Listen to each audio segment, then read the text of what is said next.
Moi boas a todas, a todos. Bueno, outro directo máis é Orgullo Galego, xa é o directo número 48, se non me equivoco, e que se fixo de rogar porque, bueno, levamos xa 2 meses e medio sen directo por diversas cuestións, non?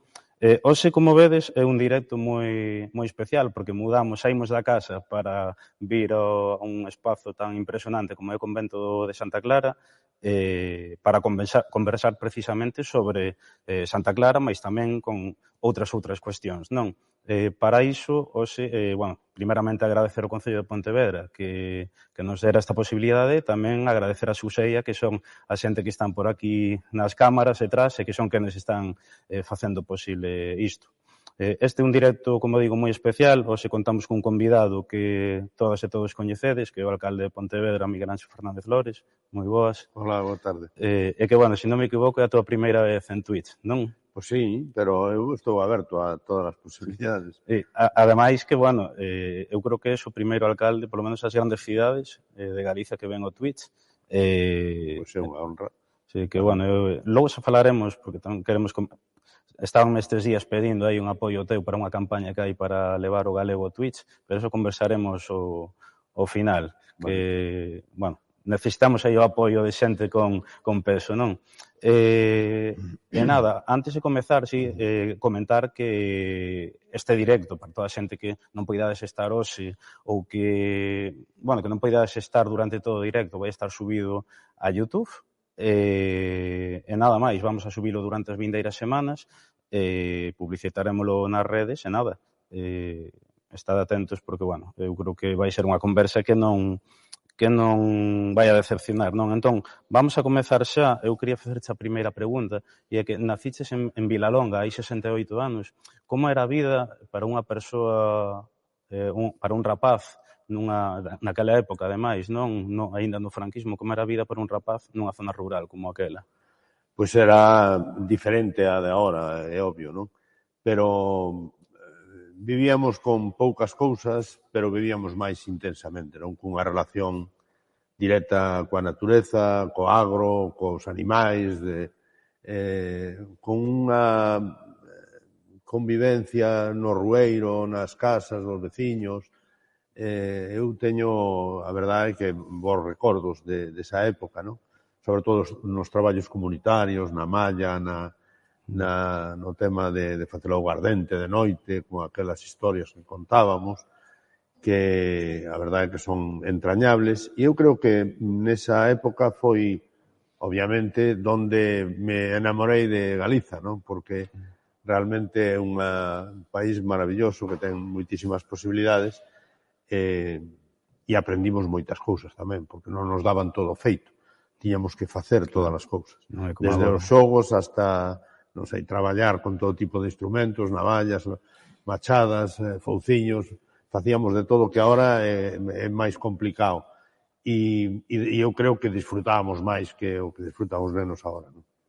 Bueno, vexo que está por aquí a xente xa deixando algunhas preguntas, e que comentarvos tamén que vai dar seixando, e logo intentarei ir metendo polo medio algunha, e tamén ao final pois intentaremos ler pois o máximo posible delas, non? Comentabas que, bueno, eso, que a vida era radicalmente diferente. Ademais, ti estudiaches posteriormente medicina na Universidade de Compostela. Como era a vida universitaria naquela época? Ademais, momentos moi conflictivos, non? Moi convulsos. Sí, eu estudei antes aquí no Instituto de Pontevedra, no Valle Inclán, no Sánchez Cantón, e logo xa fun para Santiago no 72, hasta o 78, non? Eu a verdade é que son unha persona, obviamente, do rural, fillo de un labrego, e onde me topaba cómodo era coa miña xente, non? Eu a vida universitaria tardei un pouco en conectarme con ela, e sempre estuve ligado, digamos, a Vilalonga e a Sanxenxo, incluso a nivel político, non? Claro que sí que vivín todas as movidas do 75, 76, celebramos, obviamente, con música a todo volumen a morte de Franco e todas as cousas, e fomos a todas as manifestacións, etc. Non? Pero eu sempre que podía escapábame para o Salnés, para Sanxenxo, non? O sea, porque topábame máis a gusto botando unha man os comités de axuda á loita labrega, cos CAL, facendo traballo coa xente, e menos nese eido universitario que era un pouco elitista, desde o meu punto de vista, non? Pero, bueno, obviamente, moi ben, non? E cando tomaches conciencia política? Porque cando foi o momento no que ti dixeches, bueno, eu creo que o nacionalismo galego de esquerdas penso que é a mellor ferramenta para transformar o meu país e, bueno, para mellorar a vida dos galegos e Sí, galegas, non? non hai un punto de inflexión expresamente, non? Eu, obviamente, fun tropezándome coa situación, coa diglosia, coa esa falta de respeto polo idioma, empezando en Pontevedra, non? En certos sectores. Logo, tamén tiña moita relación coa xente do agro, non? Coa problemática da xente do agro, tamén do mar, porque tiña unha relación bastante importante con Porto Novo e coa pesca de baixura. E entón funme meténdome na vida máis que política cultural, non? O que pasa é que a cultura lévate a tomar decisións tamén políticas, non? E entón eu foi nesa época, 16, máis 17, 18, 19, e iso xa logo foi increscendo, non? As eleccións primeiras do 77, que foron as primeiras eleccións 77, sí, que foron as eleccións xerais. Ao final deixei Santiago, que eu estaba ainda en quinto de carreira, un cuarto, e me viñen como representante do BNG para a zona do Salnés, de toda o partido judicial de Cambados, que collía Cambados, Vila García, Sanxenxo e toda esa zona, non? Acórdome que sacamos 3.000 votos en esa selección, que non estuvo mal. Sí. Pero, claro, era unha miseria, non? E logo, despois, eso obligoume a ter que apurar moito para acabar a carreira en tempo, non? Porque perdín polo menos 3 meses, non? Facendo cousas que obviamente me impedían estar aí o día coa carreira, non? Falabas dos 3.000 votos aí, algo que te quería preguntar é que a finais dos anos 60 foi cando se comezou a reconstruir novamente o nacionalismo, non? Despois do golpe de Estado que destruíra todo que todas as estruturas que había no país, ainda que é certo que se foi construindo na emigración, non foi ata finais dos 60 que empezaran a construirse as primeiras outras novas ferramentas, non? Entón, no teu balance de todas estas décadas, como ves a situación do nacionalismo galego, xa non só a nivel electoral, sino organizativo, de estruturas, de presencia social, si pensas que mellorou, non?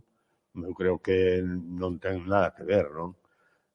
Claro, inevitablemente hai que facer a valoración cuantitativamente, e cuantitativamente somos a segunda forza política do país, increcendo, o sea, en crecemento, temos a CIGA, o sindicato máis forte do país, bueno, hai un gran movimento cultural de defensa da lingua, de defensa do idioma, e non ten absolutamente nada que ver. Aquilo eran uns inicios moitas veces clandestinos e que tiñan, en fin, pouca traducción práctica, non? Da que eu estou moi orgulloso porque nesa época, non sei se foi no 75, 76, 77, tamén foron as primeiras eleccións a cámaras agrarias, únicas. Non hubo máis eleccións a cámaras agrarias. E esa foi tamén unha etapa que eu me volvín de Santiago para Sanxenxo e para Vilalonga e ganamos a Cámara Agraria de Sanxenxo. Ainda sigue sendo das comisións labregas, fíjate tú, porque non hubo máis eleccións, non? Sí que había un sentimento que estaba explotando, pero bueno, eu creo que faltaba base social e organización. Ahora mismo, claro, estamos falando de que estamos organizados en todos os concellos e en todos os sectores, non? Por lo tanto, eu creo que estamos na línea correcta, non? E que non ten nada que ver aquelo co de agora, non? E digamos que incluso tamén daquela esa dificultade para levar adiante a acción política sería moito máis complexo que na actualidade, non? Falo dende incluso pegar un cartel ou do que for, non? Eu acórdome que estando tamén, non sei, nos últimos anos de carreira, me colleu a Guardia Civil poñendo carteles contra celulosos en nosa, aquela sardiña que lle faltaba, tiña solamente as espiñas e a cabeza, e iso non sei exactamente que ano foi, e me levaron ao cuartelillo por pegar cartéis. Claro, obviamente me tuveron que soltar, non? Inmediatamente, pero que sí que non era fácil, non? E algo, Tiña para logo Ence, pero xa que o citas, vou non sacar agora. Pois xa. Sacamos, son dúas preguntas nunha, na mesma pregunta. Por unha parte, que lle dirías a xente pois que di, independentemente da localización de Ence, estamos nun momento de conflictividade, de precariedade, de falta de traballo, que sacar a Ence pode facernos perder moitos postos de traballo nunha cidade non industrializada ou non moi industrializada, e por outra parte, incluso a xente que dentro do movemento contrario a Ence di que este traslado non é suficiente porque non vai poñer fin a problemática que hai do eucalipto, non? Simplemente se vai a trasladar a outro sitio. Ben, son dúas preguntas totalmente diferentes. A primeira, en todo caso, refírese a... Bueno, é unha falacia, non? Que neste momento en Pontevedra hai moita máis industria que había cando nos entramos no goberno, concretamente no 99, non? Había, si é certo que estaba Tafisa, Ence, que sigue estando, aínda sigue estando, porque iso parece que xa marchou, e sigue estando aí, e eses postos de traballo son os que son, moi limitados, non? Por dar un dato, en Pontevedra están traballando neste momento sobre 34.000 personas, e en Ence traballan 300. Digo, claro, ou 400, ou 500, é igual, estamos a falar de menos de un 1% do emprego que se xenera na cidade, non? Por lo tanto, non é un drama. Claro, cando eu entrei no goberno no 99, no Polígono Campiño, había unha fábrica de fariñas, Reyes Hermanos, e o resto andaban as cabras a pastar. Non había absolutamente nada. Pois temos empresas que traballan para Citroën, a luz de termoplásticos, que ten 3 ou 4 líneas de traballo tamén, e hai máis de, eu creo que debe andar cerca de 2.500, 2.000 traballadores só no Polígono Campiño. No Porto de Marín Pontevedra tamén, exactamente igual, e hai outro tipo de industrias que están pegando fuerte, non todo é Ence, non? E respecto ao resto, independentemente de que a min doeme todos os postos de traballo, non? Pero a solución que ten Ence é trasladarse, porque na ría non pode estar. Se salta absolutamente toda a legislación, a vida é por haber, a autonómica, a municipal, a estatal e o sentido común. Saltase absolutamente todo. E sabían que se tiñan que marchar no 18. E estamos no 22 e ainda non se foron. Respecto ao eucalipto, a ver, o que non hai é política forestal. Non temos unha política forestal. Isto é un estruendo. Aquí ponse eucaliptos en terras de cultivo, non? É dicir, o eucalipto é unha especie invasora que xenera reseca a terra, que favorece os incendios forestais, pero que só se produce en certas zonas. Quero dicir que hai sitios onde só se producen eucaliptos. Bueno, pois se o acotamos e o deixamos aislado perfectamente e se aproveita o resto, non pasaría absolutamente nada, non? E habría sitio para, bueno, de feito, por poñer un exemplo, eu creo que en Galicia se cortan do orden de 9 millóns de toneladas de árboles, maioritariamente eucaliptos, non? E celulosa consume 1.500, Sí. 1.500 toneladas, o sea que non hai sitio un pouco para todos, pero hai que facer unha reordenación, obviamente, dos usos do monte, dedicar a eucaliptos aos sitios onde non poidan estar perfectamente aislados, coas súas devasas, para evitar incendios forestais, e logo, sí, plantar árboles autóctonos que, inda que inicialmente requiren unha maior inversión, é obvio que a riqueza é moito maior, sobre todo se os coidamos e se venden para madeira e hai ese aumento de valor engadido que ten a madeira de calidade, non? O eucalipto ten un precio que ademais controlan claramente as papeleiras e as fábricas de tableiro e xa non é a ganga que era, non? É dicir, que aquí o eucalipto chegouse a pagar non sei, exactamente me parece que eran 10.000 pesetas o metro cúbico, e agora se está, e 10.000 pesetas o metro cúbico son, como todo o mundo sabe, cantos euros son, é que xa me perdo aí, 6, non, facemos a conta outro día. Digo que estaba por enriba sobre os 60 euros, 60, normalmente 60 euros o metro cúbico, e agora están por debaixo de 30. 10 anos ou 15 anos despois. E logo, ademais, hai que ter en conta que cando se produce a terceira, cuarta, sobre todo a cuarta corta de eucalipto, olvídate. Ese terreno non vale para nada, hai que sacar todas as cañotas, hai que facer unha inversión moi potente para poder plantar outra cousa. O sea que pan, entre comiñas, para hoxe é moitísima fame para mañá. Claro. E xa antes de pasar ao seguinte punto, ti crees que hai volta atrás nestas sentencias que está vendo alrededor de Ence? Hai posibilidades de que permanezcan na ría ou a marcha é inminente? Bueno, eu espero que non haxa volta atrás. Espero que as sentencias se confirmen, porque ademais os argumentos xurídicos son todos e non hai posibilidade de reconvertir eso. Es que non encaixa por onde se queira mirar, imposible, non? Pero se non se produce, eu que sí teño que decir é que como Concello de Pontevedra e como alcalde de Pontevedra vamos a seguir traballando para buscar todos os métodos de recuperar a ría, non? Porque hai que darlle a volta un pouco ao argumento. O sea, nós queremos recuperar a ría. A celulosa pódese poñer noutro sitio, vale? Que pode ser na provincia de Pontevedra, pode ser en Galicia ou non pode ser. Pero a ría é nosa e é para uns usos que non son para unha fábrica desas características.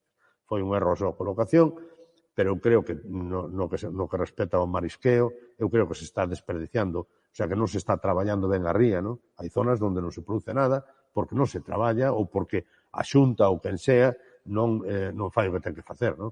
Onde hai moitísimo lodo non se produce nada, pois habrá que limpiar, habrá que replantar tanto pesca de baixura como marisqueo, como esparcimento en xeral, como deportes náuticos ou como turismo, como que se queira.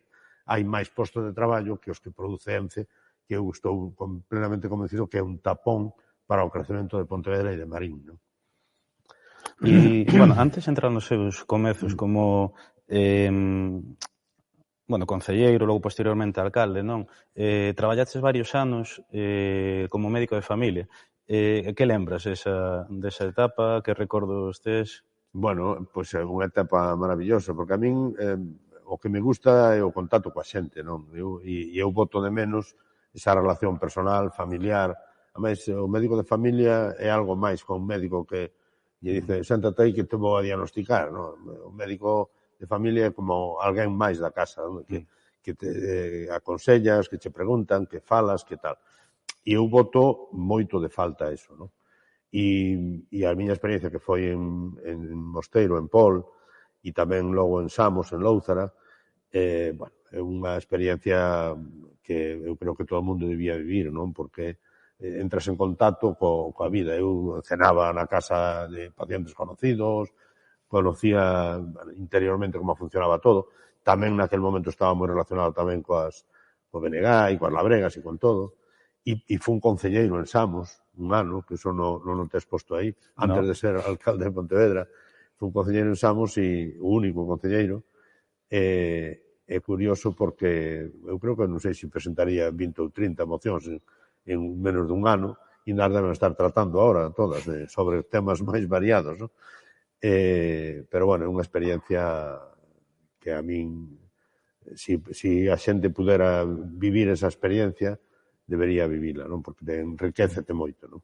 E eu a verdade que ese dato non o sabía. En que ano foi a lei de Pois concelleiro? eu foi nas eleccións do 83, de marzo a outubro estuve ali, porque logo me viñen no 83, me trasladei para Pontevedra. E logo me presentei aquí no 87, nas siguientes. E falando xa desas, a parte de 1987, o ano que nacín eu, fuches escollido como concelleiro en Pontevedra e, de feito, ese eras o único representante do BNG, se non me equivoco. Como foron eses inicios na política municipal? Bueno, aquí había, cando viñen para Pontevedra, tratei de pasar desapercibido uns meses por descansar. En Lugo era un certo conflito tamén e estaba un pouco así, bueno, vamos a descansar un pouco, pero, bueno, foi imposible porque aos 2 ou 3 meses xa contactou comigo a xente de aquí do BNG, había un equipo que estaban amigos da cultura, que estaban a adega, que estaba e empezamos a traballar, non? E empezamos a traballar desde o ano 83, mellor 84, 85, e no 87 xa, bueno, pois decideu colectivamente, como nós decidimos as cousas, decidiu que encabezase a lista, non? E, bueno, pois se traballou moito e ao final, pois tivemos a primeira representación que recuperamos, porque era unha representación de Pilar Allegue no ano 79. Logo perdeuse no 83 e volvemos a recuperar no 87. E algo, claro, vendo os datos, vendo así con perspectiva, algo que me sorprendeu foi que no 87 saíras ti, logo creo que no 91 xa se pasara a 4, 4, sí. no 95 a 7, e logo xa no 99 foi cando se conseguiu a alcaldía, non? Un crecemento... Claro, pero que pasou aí? Porque, eso, claro, pasar de un a ter a alcaldía, Bueno, como se explica iso? que naquel momento coincideu que había un gran equipo de xente que prácticamente, se vemos as candidaturas do 87, do 91, do 95 e do 99, pois non sei se habría unha variación dun 3 ou 4%. Era un equipo moi compacto de xente que se non estaba de concelleiro estaba apoiando desde fora, que estuvo traballando, é o que explicamos por aí, cando vamos a explicar o modelo de Pontevedra, explicamos que nós estuvemos 12 anos na oposición. E na oposición é onde se fan proxectos alternativos ao goberno. E hai que facelos con conocemento de causa, conocer en profundidade o Concello, conocer as súas necesidades, as súas eivas e elaborar un proxecto alternativo diferente. E ao goberno hai que chegar aprendido, sabendo o que se quere facer. E logo ese proxecto sometido á opinión dos cidadáns nas eleccións, non? Hai algunha xente que lle extraña, dicir que vos peatonalizaste o centro histórico, que son casi 300.000 metros cuadrados, en un mes de goberno, con un bando de alcaldía e tal. Pero, oiga, había un compromiso electoral en ese sentido, unha negociación profunda cos comerciantes e os veciños do centro histórico, e ganamos as eleccións, ou polo menos ganamos a alcaldía, e éramos a segunda forza máis votada, pero eu creo que eso foi un refrendo dos ciudadanos. Aos políticos sempre lle din, é que dicen cousas pero non as cumplen, non? Se as cumples, eu creo que é o que tens que facer, cumplir o que te comprometes a facer, non? Entón, aí eu creo que foi onde se estuvo elaborando ese proxecto, que era un proxecto alternativo a unha cidade que estaba en declive, unha cidade que era unha cidade triste, nós sempre damos algúns datos que son no centro de Pontevedra, no kilómetro cuadrado que ten o centro de Pontevedra, incluído o centro histórico e o ensanche 1800, aí entraban casi 100.000 coches ao día, non? Tiña unha intensidade media diaria que triplicaba a intensidade media dos 4 ou 5 kilómetros cuadrados do centro de Madrid, triplicaba, e quintuplicaba a do downtown de Londres, non? E entón era inasumible, era entrar e salir, entrar do atasco, salir do atasco, todo o día permanentemente. Na Plaza de España pasaban 26.000 coches ao día. Cando pasaban pola circunvalación da P9 pasaban 24. Eso era unha locura, non? Algo había que facer e iso foi o que estivemos traballando. Lendo o que se estaba facendo en todo o mundo, ou polo menos o que escribía moita xente en todo o mundo, porque hai moito escrito, non inventamos nada. O que fixemos foi adaptar todo o que estaba escrito para mellorar as cidades, para facelas máis habitables, para respetar, obviamente, a autonomía das persoas, etcétera, etcétera. Para eso, fixemos ese proxecto adaptado á cidade de Pontevedra, non? E a verdade é que, bueno, funcionou, non? Sin embargo, tamén, eses primeiros anos xa na alcaldía, incluso ese proceso de transformación urbana tivo, polo menos os primeiros anos, logo houve unha recuperación, tivo un custe electoral a curto prazo que non a longo prazo, non? Non, electoral non tuvo, porque, bueno, logo podemos falar deso. Sí que hubo unha oposición, que era unha oposición política, maioritariamente partidaria, non política, da oposición, e tamén algunha por medo aos cambios, non? A xente tiña medo aos cambios. De feito, eu teño xente que mo dice ahora, dice, joder, cando me quitaste o coche da zona monumental me cabrei, e estuve cabreado 2 ou 3 anos. Ao final, 2, 3, 4, 5 ou 6, a xente dase conta de que era inevitable facer eso e que lle mellorou a súa calidade de vida, non? Por lo tanto, esa oposición desaparece en canto... Logo, a oposición recalcitrante que se vai a poñer é a mesma, sigue habendo agora, O sea, cortas unha rúa e hai a mesma oposición que hai 23 anos. E van ao xulgado e perden, obviamente, porque se hai unha cousa que está máis ou menos clara é que os alcaldes e as alcaldesas no Estado español e na Galiza temos competencia exclusiva sobre o espacio público. Por lo tanto, podemos decidir se se peatonaliza unha rúa ou non se peatonaliza, se se corta o tráfico, se se pon unha velocidade ou outra, non? Sí. E, por lo tanto, teñen unha batalla perdida, non? Pero, bueno, eles pensan que sí, non? Cando todo o mundo está mirando para aquí, porque todo o mundo está mirando para aquí, resulta que aquí o problema vai ser que se corta unha calle que tiña, ademais, un tráfico excesivo de paso, que é un dos tráficos que hai que eliminar. Si non paras na ciudad, porque pasas pola ciudad. Iso é que é ridículo, absolutamente. Estás ocupando espacio, contaminando, generando accidentes e sobre todo, ocupando espacio público. E entón, iso foi o que fixemos, pero, claro, sempre vai haber unha oposición que ten que ver coa oposición partidaria política, non? E volvendo aos inicios, como foron, claro, pasastes en 12 anos de ter un representante a chegar á alcaldía, ademais nunha cidade que sempre se decía, non, que Pontevedra era de dereitas, de golpe chegastes vos, tivestes que empezar a gobernar. Como eses primeiros días, meses, como sentarse, claro, porque a oposición é unha cousa, pero xa sentarse, non? Non, bueno, pero a ver, nós tiñamos un coñecemento profundo da administración municipal. Bueno, eu levaba 12 anos, e logo había 3 persoas máis que levaban xa 8 anos, e conocíamos profundamente as contas municipais, as posibilidades económicas, o sea, conocíamos absolutamente todo. E teño que decirlo tamén, non? E hai moitísimos funcionarios de carreira que, sinceramente, nos tiñan certo respeto, non? Porque nos íbamos ali a intentar mellorar as cousas. Pero non andábamos resolvendo cosillas, ni que hai de lo mío, ni cousas desos, porque esas son estas trapalladas.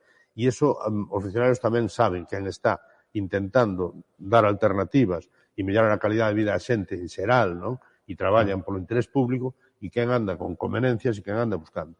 E por eso, entre outras cousas, non tiñan moito respeto. Por lo tanto, cando entramos, e obviamente tuvemos sempre en consideración a súa opinión, porque teñen experiencia. Entón, nós sempre nos basamos na opinión deles. Nos decidimos políticamente, pero cando hai que facer as cousas e executar desde o punto de vista administrativo, sempre tuvemos en conta a capacidade de traballo que teñen, que nós temos uns excelentes funcionarios no Concello, porque se non contáramos con eles e con outra moitísima xente, seríamos incapaces de sacar adiante este proxecto, que é un proxecto complexo, complicado, e que sigue levantando generando admiración en outros concellos, non? Iso é todos os días, non? Todos os días chama alguén, non? Claro. Para preguntar cousas, ou para visitar Pontevedra.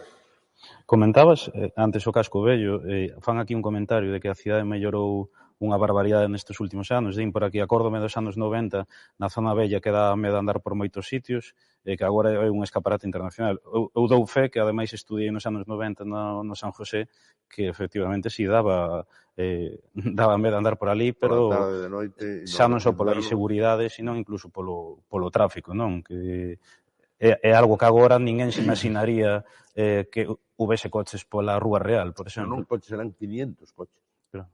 500 coches, cando sacamos os coches, sacamos 500 coches contados un a un, aparcando en Santa María, na Plaza da Peregrina, na Plaza da Ferrería, en todos os lados. E iso imposibilitaba, por un lado, pois que a xente percibira a beleza, non, da zona monumental, mesmo a ver os escaparates, atrancaban as portas, mesmo que pasaran servicios de emerxencia, porque hai rúas onde aparcas un coche e malamente pasa unha ambulancia ou outra cousa, non? Incluso que se limpara, non? E logo fixos unha labor que nunca se comenta, que é levantar todas as rúas, meterlle os servicios máis modernos. Hai que ter en conta que Pontevedra foi o primeiro centro histórico, polo menos da Galiza, non? Cableado con fibra e con gas cidade. E, polo tanto, calquer empresa ou calquer persona que queira tal, no centro histórico pode facer unha actividade absolutamente normal, que noutros centros históricos, non digo nada, pois seguimos coa bombona de butano ao lombo, non? Sí. Pois entón, iso é moi importante. E iso tamén, bueno, boa iluminación, accesibilidade universal para todo o mundo, eso mellorou moitísimo e fixo o centro histórico moito máis atractivo. E logo, detrás de toda esa inversión pública no espacio público, deu a inversión privada, porque revalorizouse absolutamente todo, entón xa era rentable invertir no centro histórico. Claro, ao final, os negocios que hai no Casco Vello, porque a xente lle ve potencialidade esa zona, non? E vai a ter máis, cada vez máis, non? Claro.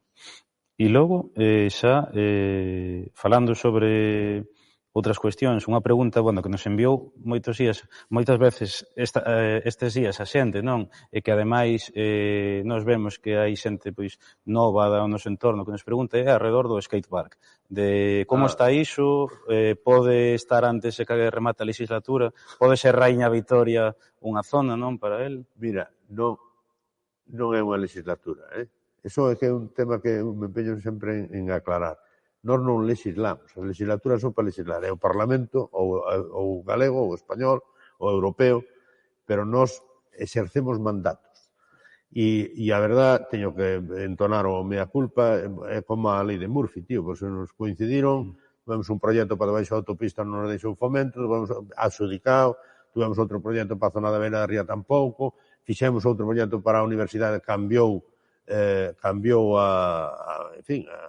o reitorado e tampouco fomos capaces de sacarlos adiante e agora temos unha alternativa intermedia que é utilizar Raíña Vitoria tamén con algúns aparatos que si ben non son half destes grandísimos dese tipo, podían utilizarse fora da época das festas, que ainda utilizamos xa para as festas, se vai facer aí, non? E en principio está xa previsto poñer plataforma única e deixado pasar pois, as peregrinas, intentaremos facerlo o antes posible. Pero non desbotamos a posibilidade de facer, porque temos un proxecto de casi 600 millóns, medio millón de euros, negociado con eles, un skatepark para poñer na entrada do campus universitario, que sería incluso de competición, de poder facer competición deportivas aí.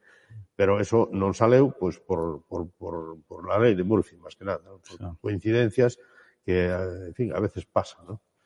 E logo unha pregunta que dixen por aquí que ten que ver co maior uso da bicicleta derivado tamén da peonalización, non?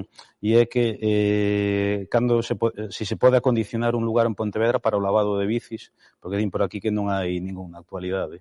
Non sei se iso é unha cousa que teña que preocuparse o Concello, non? Porque teria que tamén preocuparse polo lavado de coches. Eu creo que decir que a bici, pois supónse que o farán non me digas, é un tema que non se me ocurreu, pero se o plantea alguén, pois o veremos, non? Pero creo que non é unha necesidade ni sequera unha competencia do Concello. Aquí aumentou moito o uso de bicis. De todas maneiras, hai que a xente que non se espere que vai a ser un uso masivo das bicis, non? Porque, obviamente, as distancias que hai en Pontevedra son perfectamente para facer andando. E entón, o 80-90% dos desplazamentos son andando, porque non hai prácticamente distancias. Entón, a bici ten, non sei, un 4, 5, 6%, podes incrementar, pero non vai a ser Ámsterdam isto, non? Ni queremos que sea Ámsterdam, Sí. Que logo as bicis están sustituindo os coches e invadindo as aceras e os peatóns pola calzada. Quer dizer que eso tampouco é o que a bici debe ser compatible co tráfico peonil. De feito, nós decimos que non queremos carril bici no centro da cidade. A bici ten que ir pola calzada con velocidade 10 ou 20 ou 30 e desde logo polas zonas peonis ten que ir á velocidade que van os peóns ou polo menos respetando os peóns. E iso é un tema que hai que dicir. As cidades non son para correr. Iso hai que decilo e solamente se pode correr nas cidades o metro, porque ni sequera os autobuses ten que correr nas cidades. As cidades son espacios de convivencia e as distancias non son tan grandes como para que vayas a unha velocidade superior a 30 por hora. E unha pregunta que dixen por aquí é que opinión se merece o nivel político da oposición na cidade de Pontevedra? Bueno, a ver, sinceramente, non? A nós, eu creo que calquera alcalde gustaría ter unha oposición que contraste opinións, que teña alternativas, non? E se non che gusta o modelo que temos, ofréceme outro, pero o que non podo facer críticas baratas, demagóxicas, que non me levan a ningún lado, non? E a min voto en falta unha oposición que teña alternativas e que che faga poñer as pilas, non? E que aporte cousas, non? E cando digo eso, nos gustaría a oposición e o movimento veciñal representativo e o movimento empresarial representativo, etc. Que tú poidas debater cousas e que sea representativo do sector, non? Porque hai veces en que non ocorre eso. Bueno, eu xa digo, eu creo que ten pouco nivel, vale? E non ten alternativa. Bueno, non hai unha alternativa, dice unha vez unhas cousas, outra vez outras, e iso non é bo. Non é bo para Pontevedra. Bueno, unha cuestión que te quería preguntar e que, bueno, eu xa o motivo de estar aquí hoxe neste convento, non? É esa operación que se iniciou de negociación para recuperar un espazo como é o convento de Santa Clara, que hai uns meses anunciastes que xa formaba parte, non? Dende ese día do patrimonio da cidade, dos pontevedreses e pontevedreses, como se iniciou esa negociación, esa idea incluso, non? De poder incorporar un espazo tan grande, tan importante. Bueno, nos tiñamos botado o ollo, hai que decirlo. Tiñamos botado o ollo cando vimos que iba disminuindo, digamos, en fin, as moxas de clausura. Ao final chegou un momento en que había, non sei se 2 ou 3, e con unhas idades moi elevadas, e ao final, pois, abandonaron a clausura, non? E estábamos, en fin, pendentes de todo eso. En canto elas se marcharon, pois, obviamente, fomos a negociar coas clarisas para decirlles que tiñamos interés. Bueno, tiñamos varios intereses. O primeiro interés é que non se deteriorara todo o patrimonio arquitectónico que había. Tiñamos interés en incorporarlo á cidade, no grado que fora, non? Que só podemos incorporar os xardíns, que só podemos, bueno, pues deixamos abertas todas as posibilidades, porque ademais foi unha operación impresionante. Eu creo que non hubo ningunha desde finais do século XVIII, cando se incorporou coa desamortización a Plaza da Ferrería e parte dos conventos dos franciscanos de San Francisco, non houve outra operación parecida, e tamén se ampliou a Alameda, e tamén, bueno, aí se fixo ao revés, que foi desfacer a muralla e Santo Domingo, non? Que se quedaron as ruínas. Entón, esa é unha operación que se produce, pois, cada século se produce, non? Por lo tanto, e a min ainda sigue asombrándome ese interés que manifesta a maioría dos cidadáns por conocer Santa Clara, non? Se ten que ver con morbo da clausura, pero é graciosísimo. Hai un señor que me mandou un WhatsApp que decía: toda a miña vida mirando Santa Clara desde a miña casa, e agora podo ver a miña casa desde Santa Clara, cando estaba visitando os xardíns, non? E pasaron por aquí nos 6 meses, porque foi 6 meses, 7, que fixemos moitísimas cousas. Poñer esta iglesia como espacio cultural, pasaron 17.000 personas por todo Santa Clara, estamos xa traballando nas excavacións arqueolóxicas, temos decidido que si é factible isto para ser o 7º edificio do museo, que é moi importante. O Museo de Pontevedra eu creo que é o Museo Nacional de Galicia, e ten uns fondos que están aínda moitos sin catalogar. Necesitamos espacio para catalogar, especialmente todo o que se refire a, en fin, as pedras e a chádegos dos castros e de toda a provincia de Vigo veñen aquí. E se fora posible eso, pues ampliaríamos a capacidade do museo casi pues, hasta 30.000 metros cuadrados, que é unha barbaridade. Hai que ter en conta que, non sei se o Prado ten 40.000, Estamos falando de palabras maiores, ¿no? Por lo tanto, bueno, pues encantadísimos, e tamén teño que resaltar o apoio da Diputación, no sentido de que cando falamos de ampliar museo abertos a todo tipo de colaboracións, está xa contratada a excavación. Bueno, cando se traballa, se sabe o que se quere, se lle quere a Pontevedra, se fan cousas, ¿no? E cando se pon pa unha roda, entón non avanzamos, ¿no? E hai aquí un par de preguntas sobre iso que din que si se fará algo coa zona verde do convento para que poidan disfrutar os cidadáns, e tamén se haberá máis visitas nos próximos meses para coñecer o espazo. Sí, ahora mismo temos pechado o tema porque están facendo excavacións, están traballando, pero supoño que serán 3 meses, 4 meses, pero logo sí que retomaremos as visitas na medida do posible. Bueno, a zona verde estamos lle dando unha volta completa, desde catalogar os árboles que hai, ver se están malos para cambialos, datalos e ademais ver que tipo de especies, incluso as viñas que temos.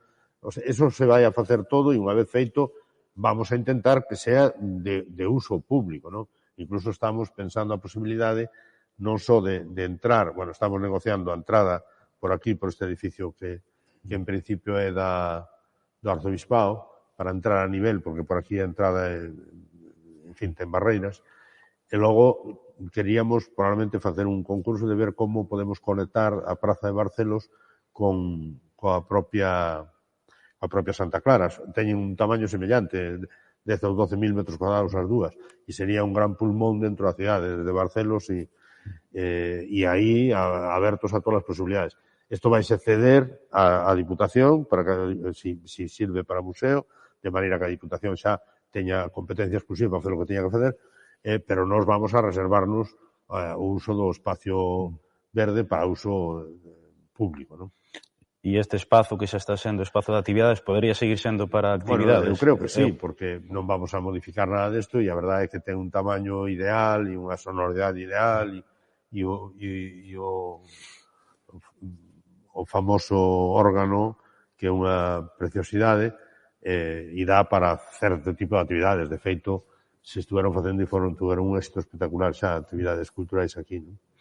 E hai quen di que posiblemente sexa a maior operación de recuperación de patrimonio en todo o país, toda Galiza, polo menos neste século, pode ser?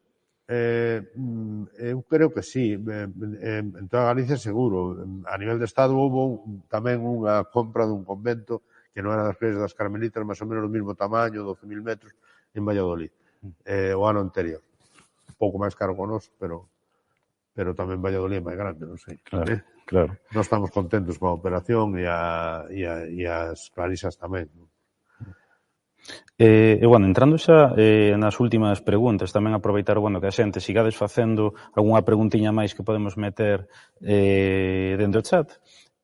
Falando de patrimonio, un tema que quero tocar que ademais está collendo forza este ano é o Xacobeo, non? É certo que, bueno, todo o que hai alrededor do Camiño de Santiago ten unha historia moi importante, algo que eu creo que temos que preservar a nivel cultural, de promoción, etcétera, non? Pero sí que nos percibimos, polo menos dende o noso proxecto, porque así non lo comunica moita xente, e é que creen que se está invertindo demasiados cartos no Xacobeo, sen embargo non se inverte o suficiente en recuperar outro tipo de patrimonio, non? Hai un desleixo moito máis grande. Pensas que eso é así? A ver, en parte doucha razón, pero eu creo que onde non se debe invertir é na Cidade da Cultura. Sí. Quero dicir que o que é unha barbaridade é gastar centos de millóns na Cidade da Cultura para que sea escaparate das cousas que non recuperamos no territorio, que é alucinante, non? En algún momento propoñía poñer os petroglifos aí unha especie de maqueta de petroglifos, cando temos petroglifos sin datar algún, sin catalogar e, desde logo, sin poñer en valor, non? A mí me parece que o camiño portugués ten o apartado cultural, pero últimamente está sendo unha potencia tamén económica. Nos, por lo menos, en Pontevedra, fixemos unha inversión moi potente, igual que fixemos en toda a cidade, pero o camiño tuvo certa preferencia.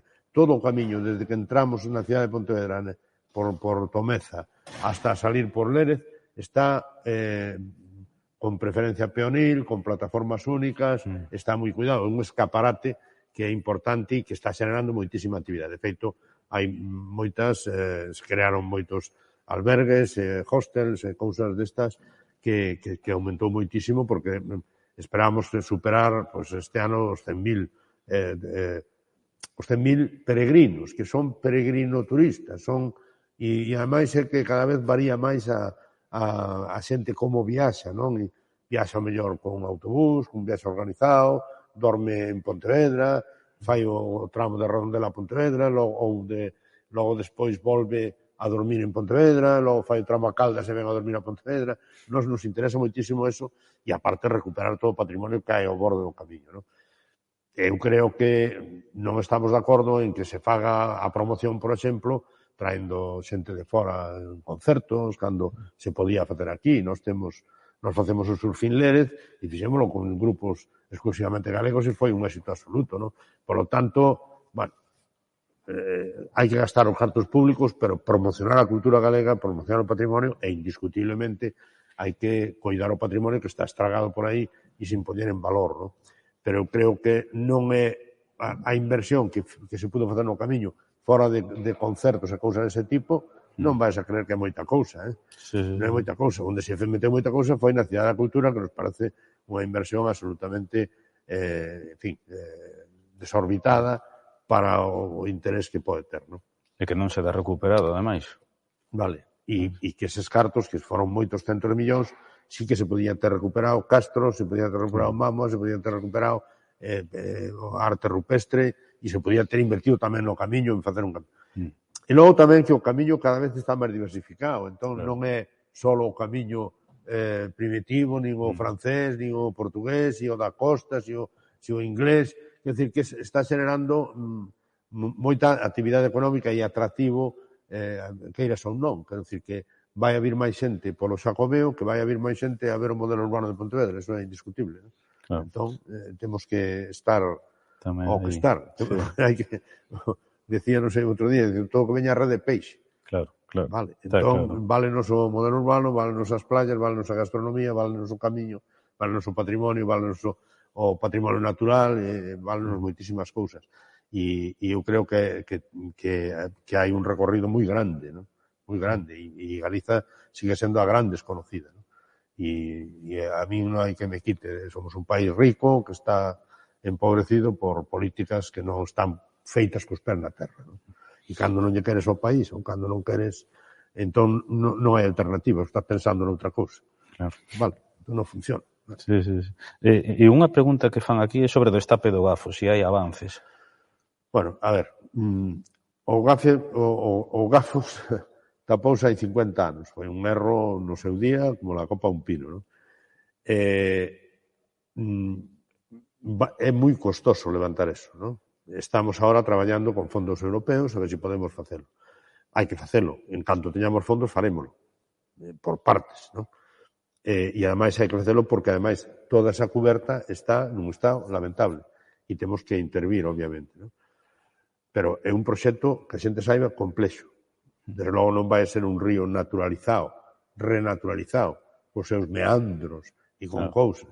Vai haber que, de alguna forma, canalizalo, vai a estar á vista e todo demais, é bo porque tamén pode haber algún vertigo que se nos escape e entón se ve mellor e, bueno, pero é unha obra de infraestructura cara e entón, bueno, non se pode facer todo ao mesmo tempo, non se pode facer todo ao mesmo tempo. Se alguén pensa que aquí non atamos os cans por longanizas, non? Aquí usamos as pesetas e os pesos e os euros, sacamos a máxima rentabilidade posible e a veces nos equivocamos, porque priorizamos unhas cousas e debíamos priorizar outras, non? Pero todo se fará, non? Se fará. Hai un proxecto a medio plazo en marcha. Bueno, pois eu creo que con eso a xente, porque, bueno, por aquí comentan e é certo que, bueno, claro, en perspectiva do que son os anos, xa o Gafos o que está agora accesible para a xente era imposible, agora temos eso, pero claro, a xente sempre, pois é lógico, non quere ir avanzando nesa recuperación. Vamos incorporando cousas, agora se levantou na zona da estación, que foi unha demanda do Concello para na zona da estación levantalo, queda unha parte hacia Tomeza de salida que hai que continuar ese paseo. Tamén é moi mellorable a parte que está ao aire no desembocadura, unha zona preciosa que hai que invertir aí tamén, e no outro caso, pois cando teñamos fondos o faremos inmediatamente. E xa, entrando neste final de entrevista, no vindeiro ano temos as eleccións municipais, anunciaxe recentemente que te ibas a volver a presentar, con isto xa son 24 anos, se non me equivoco, non? Que propostas novas tedes para a xente, para toda a xente de Pontevedra que nos está vendo, que di, bueno, despois de todo feito xa 24 anos, que novas propostas hai para a xente? Cousas que digades, bueno, pois a seguinte mandato vai ser isto e isto. Bueno, estamos traballando en ese tema. En todo caso, as cidades se construyen ao cabo dos anos, das décadas, dos séculos, e non se acaban de construir nunca, non? E nós temos feito moitas cousas, pero tamén decimos que o feito está ben feito, porque estamos orgullosos do que fixemos e queremos que a gran parte da ciudadanía tamén, dos veciños e veciños de Pontevedra tamén, pero o mundo está cambiando e hai novos retos e novos soños que temos que sacar para diante, non? E, a ver, desde mellorar a calidad de vida a todo o mundo, viva en donde viva, non?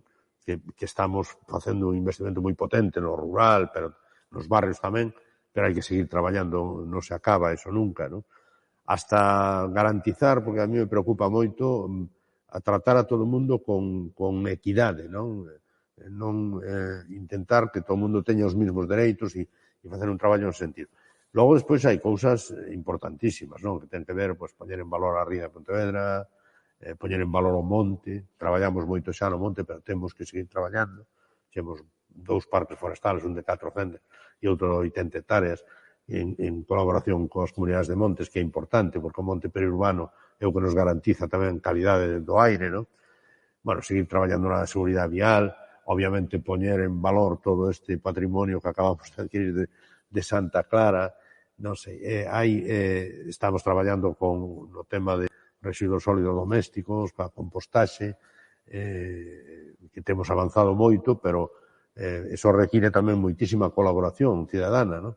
E a pandemia, unha das cousas negativas que tivo, foi que non tuvemos contacto coa xente, non pudemos facer asamblea, non pudemos explicar cousas, non? E hai un retraso nese tema, independentemente de que non hai ningún concello de gran capital que estea á altura que está Pontevedra en todo o Estado, a nivel de o que temos avanzado en compostaxe individual, compostaxe comunitario, na recollida con contenedor marrón, levar a planta de compostaxe, hai que facer a planta, etc. Estamos traballando co transporte a demanda, que é unha necesidade nun concello, bueno, en Galicia todos os concellos teñen unha dispersión moi grande, non? E temos que conseguir que a xente teña os servicios, a xente que non ten outra alternativa, que teña un servicio que lle resolva o problema, pero con un precio absolutamente razonable. Non nos somos partidarios de que os autobuses anden polas corredoiras con 2 ou 3 personas, que eso non é nin ecolóxico nin económico, non é nada, eso é un horror. E estamos traballando con transporte a demanda, que eu creo que as experiencias que estamos tendo son positivas e esperamos implantarlo inmediatamente, non? Bueno, e máis cousas, non? Pero que e cousas que ademais van a levar tempo, porque os proxectos levan tempo. Se alguén pensa que se fan en 2 ou 3 anos, isto, a administración, que é a municipal é das máis rápidas de todas, bueno, temos infraestructuras, por poñer un exemplo, que acordamos con todas as administracións no ano 2004 nunha mesa de todas que se chamaba M4, que está ainda sin executar. Estamos no 2022, hai 18 anos. Temos que acabar a circunvalación, acabar o tramo que está en marcha e facer o resto. Pontevedra sigue sendo a única cidade que non ten unha circunvalación libre de peaxe de todo o Estado, probablemente, non? E hai que conectar os polígonos industriais que temos do Campiño, de Barromeis, con Vigo e con Portugal, non? Sin que pase todo o tráfico polo centro da cidade, non? Ou polo cerca da cidade. Entón, hai moitísimos proxectos en marcha, seguir poñendo a Pontevedra no mapa, non? Que é moi importante poñer a Pontevedra no mapa a nivel internacional, porque eso ser un referente importante e eso tamén nos permite, bueno, pues, seguir facendo grandes eventos deportivos como estamos facendo, non? Estamos moi ilusionados coa gran final da Serie Mundial de Triatlón, que é o evento máis importante que vai haber no Estado no ano 2023, non? E esa, en fin, unha capacidade de organización que temos impresionante, que temos que agradecerlle a todo o mundo que está traballando no servicio de deportes para facer posible eso, non? E tedes datos xa entro na última pregunta, de como repercute na cidade a nivel turístico, de visibilidade, non? Pois todo digamos que mostrar ao mundo este proceso de transformación urbana, estes premios que se veñan recibindo, se iso xa hai datos sobre como está repercutindo na cidade, non? Bueno, é obvio, non? Quero dicir que se ve, non? Cada vez hai máis turismo internacional, temos moitas visitas, temos moitos impactos exteriores en medios de comunicación e en televisión, a francesa, a alemana, a australiana, incluso a coreana estuveron facendo programas aquí.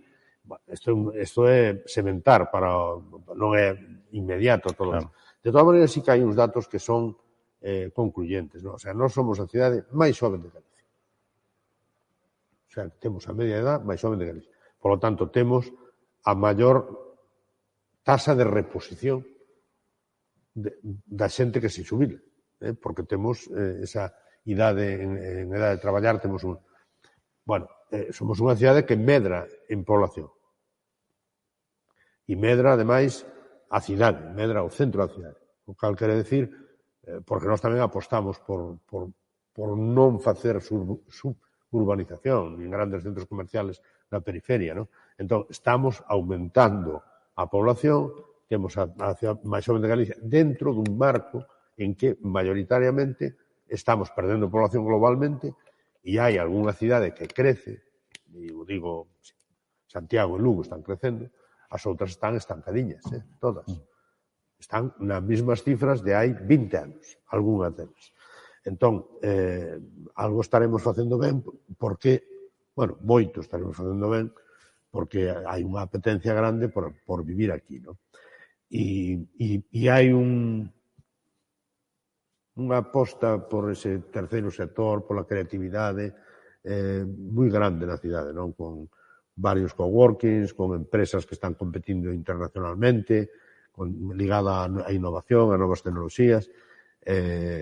Vamos, eu teño seguro de que hai un futuro esplendoroso, non?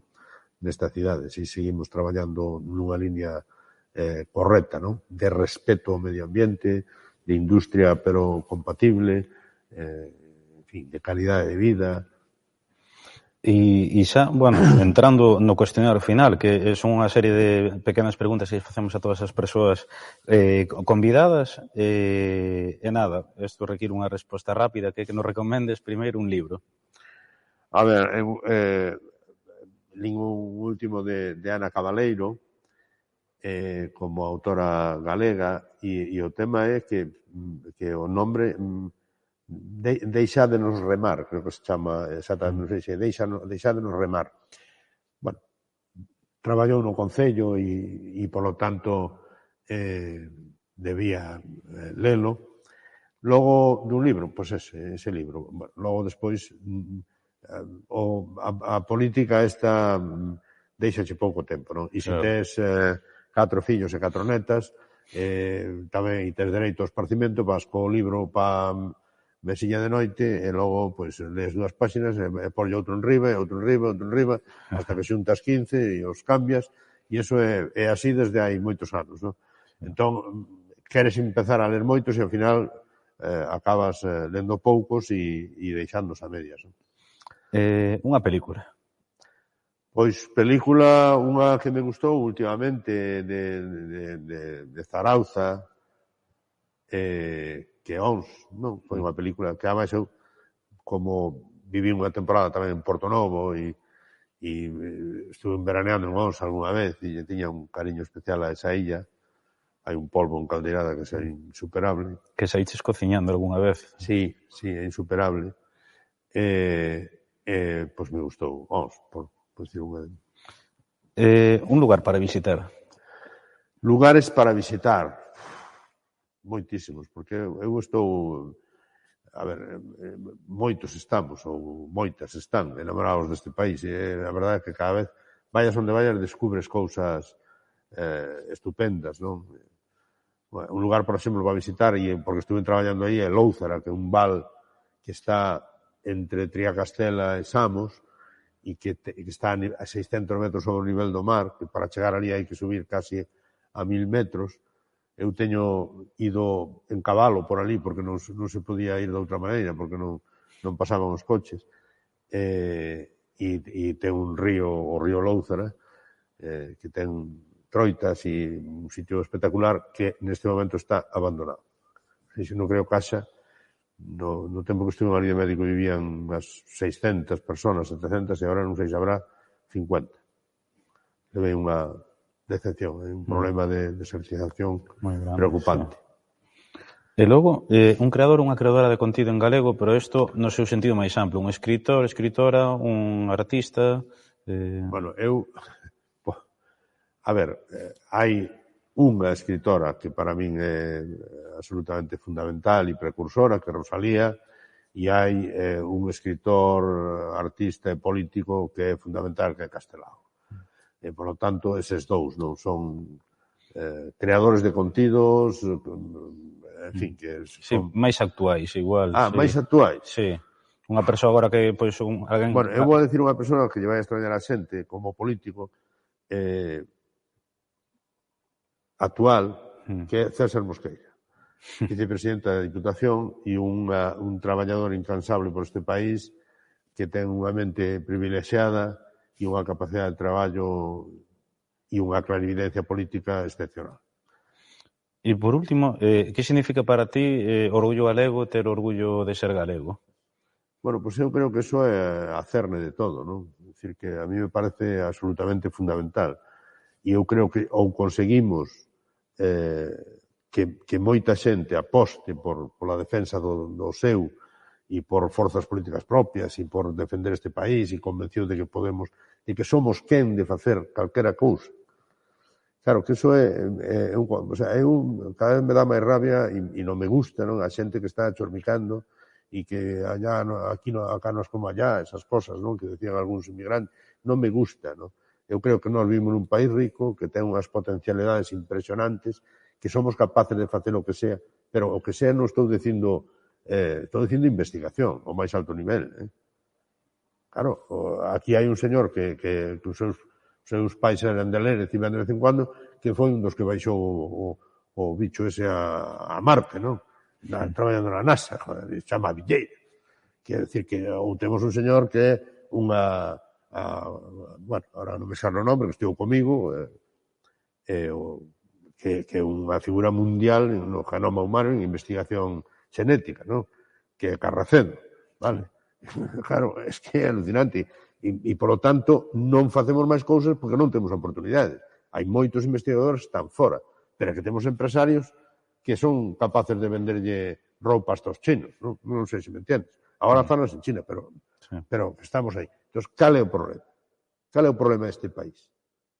Cal é o problema? Que ten agua, que ten viño, que ten absolutamente de todo. Que ten marisco, que ten... Oiga, pues algo está funcionando mal, Eu digo, algunha vez que decía, pues alguén nos está jodendo, non? Para que nos, falando en plata, porque senón non lo entendes, non? O sea, temos xente lista como un gallo. Cando van para fora acaban facendo negocios en todos os sitios. Temos investigadores, es que é alucinante, temos un país onde nacen as servas nas pedras das catedrales. E digo, que pasa aquí? Producimos enerxía e resulta que nos la cobran máis cara que lle vendemos aos outros. Isto non pode ser. Non pode ser. Entón, si se plantean as cousas de outra maneira, isto ten que cambiar, e punto, non? E nós temos capacidade de que viva aquí dignamente e traballe aquí os nosos fillos, os nosos netos e os avós, e máis os que están fora, que poden vir para aquí, e máis os que queiran vir a aportar cousas a este país de fora, porque ademais estamos perdendo población e necesitamos población. E sitio onde traballar vai haber, E bueno, con isto rematamos, pero sí que te quería retomar o que falábamos ao principio de, bueno, Twitch é unha plataforma de emisión en directo, sobre todo, bueno, para xente moza, pero non moza tamén, pero principalmente moza, non? E unha das campañas que hai do Twitch en galego é intentar conseguir que esta plataforma conte co galego como un idioma de uso pois nas súas comunicacións, como xa sucede, bueno, co castelán, co inglés, os cataláns xa conseguiron, agora estamos os vascos e os galegos, non? Porque eso, se o galego é unha das opcións a escoller nesa plataforma, axuda a posicionar, pois a poder meter anuncios en galego, bueno, moitas cousas, non? Entón, hai unha campaña de recollida de asinaturas, entón, bueno, non sei... Pero eu asino rapidamente, é unha mensaxe de apoio. Por vía electrónica. É que, a ver, en galego estamos no mundo, non? E temos que estar orgullosos da nosa lingua, non? Porque é nosa, é diferente, e ten que ver co territorio, ten que ver coa nosa forma de ocupar o territorio, coa nosa natureza, cos nosos animais, coas nosas... Vou che contar un chiste, que me acordo agora, porque... Os portugueses, bueno, contan a historia, dicen, nós temos apelidos, que son os apelidos, temos apelido Bidueira, Loureiro, Maceira, Pereira, Silveira, bueno, todos os que queiras, dixo, mas non temos eucaliptiño, non temos eucaliptiño. Quer dizer, que é unha demostración de que o eucalipto é unha especie foránea porque non ten apelidos, non forma parte do territorio, e que as árbores tamén forman parte da nosa historia, non? E, polo tanto, o idioma é absolutamente fundamental, non? E E o idioma, e querer o idioma, e estar orgulloso do teu idioma. Orgullo Galego, de logo, o programa está espléndido, non? Eu quero dicir, deberíamos basar absolutamente todo. Temos que sentirnos orgullosos do que somos. Es que, se non nos sentimos orgullosos do que somos, entón non somos capaces de facer absolutamente nada. Entón, é fundamental o orgullo, non?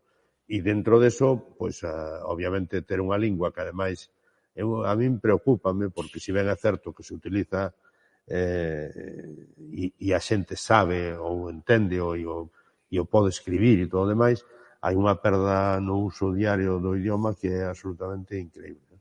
E iso é unha cadena que te move, non? A mí preocupame que tú metes a un neno na escola falando galego e sale falando español. Manda grena. E iso é un drama total, e iso ten mal arreglo, se non se toman decisións políticas. Claro.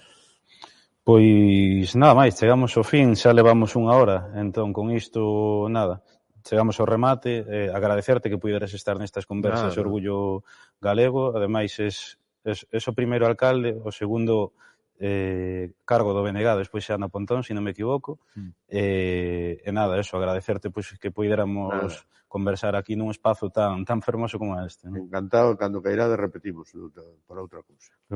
Dicían por aquí que había que convertir isto nun estilo a lo presidente e unha vez ao mes repetir, non? Bueno, non sei se unha vez ao mes, pero eu creo que repetiremos, claro que sí. Nada, vos tamén que estades aquí conectados, chegamos a estar máis de 45 persoas, agradecervos que estiverades neste directo, eso, a xente que saibades que non puido estar hoxe no directo, vamos a telo subido en YouTube, tamén non vamos a tardar outros 2 meses e medio en estar sen emitir.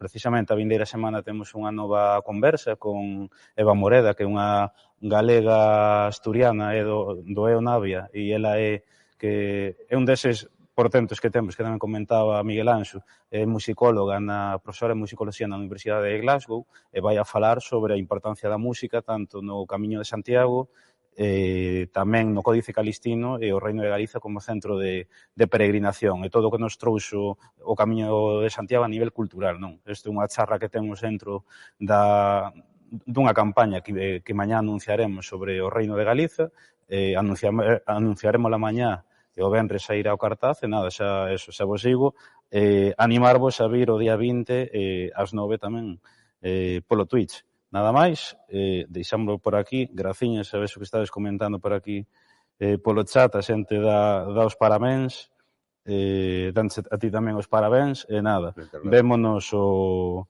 vindeiro día 20. Veña, chao.